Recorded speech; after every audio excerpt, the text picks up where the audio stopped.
শাকিব খানের কাছ থেকে বাদ গেলেন কলকাতার ইদিকা পাল, যুক্ত হলেন বাংলাদেশের তাসনিয়ান ফারিন।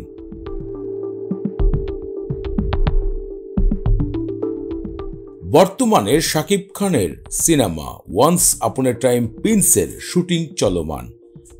সামনের কোরবানি ঈদে এই সিনেমা মুক্তির জন্য অপেক্ষায় রয়েছে তার দর্শকেরা। প্রিন্স সিনেমায় ঢাকাইয়া জীবনের সবথেকে বড় গ্যাংস্টারকে দেখা যাবে, এমনটাই দাবি করেছেন সিনেমার পরিচালক আবু হায়াত মাহমুদ।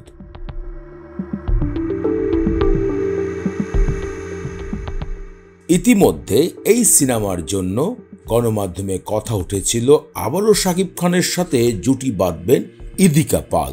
তবে সেই স্বপ্নই রয়ে গেল। এবার নতুন নায়িকার সাথে হাজির হবেন বাংলাদেশের mega star Shakib Khan.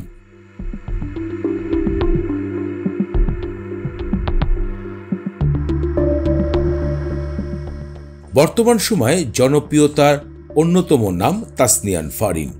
Web series, নাটক কিংবা বড় পর্দার সিনেমায় সব জায়গায় তার অভিনয় দক্ষতার কারণেই নতুন করে সিনেমার নায়িকা হিসেবে যুক্ত হয়েছেন।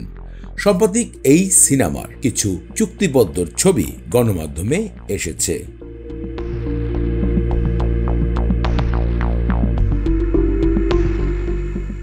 2023 সালে আরেক পৃথিবী নামক সিনেমায় প্রথম বড় পর্দার যাত্রা শুরু করেন অভিনেত্রী তাসনিয়ান ফারিন।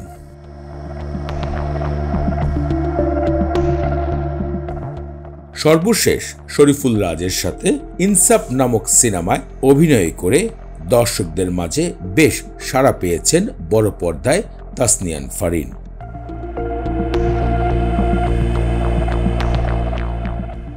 সাম্প্রতিক প্রিন্স ওয়ান্স আপন এ টাইম ঢাকা সিনেমায় শাকিব খানের নায়িকা হিসাবে গণমাধ্যমে নিশ্চিত করা হয়েছে।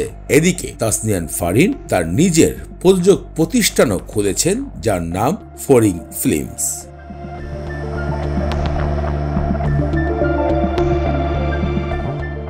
তো দর্শক, আপনাদের কাছে তাসনিয়ান ফারিন এবং শাকিব খানের জুটি সম্বন্ধে কোনো মূল্যবান মতামত থাকলে ভিডিওতে কমেন্ট করে জানাবেন।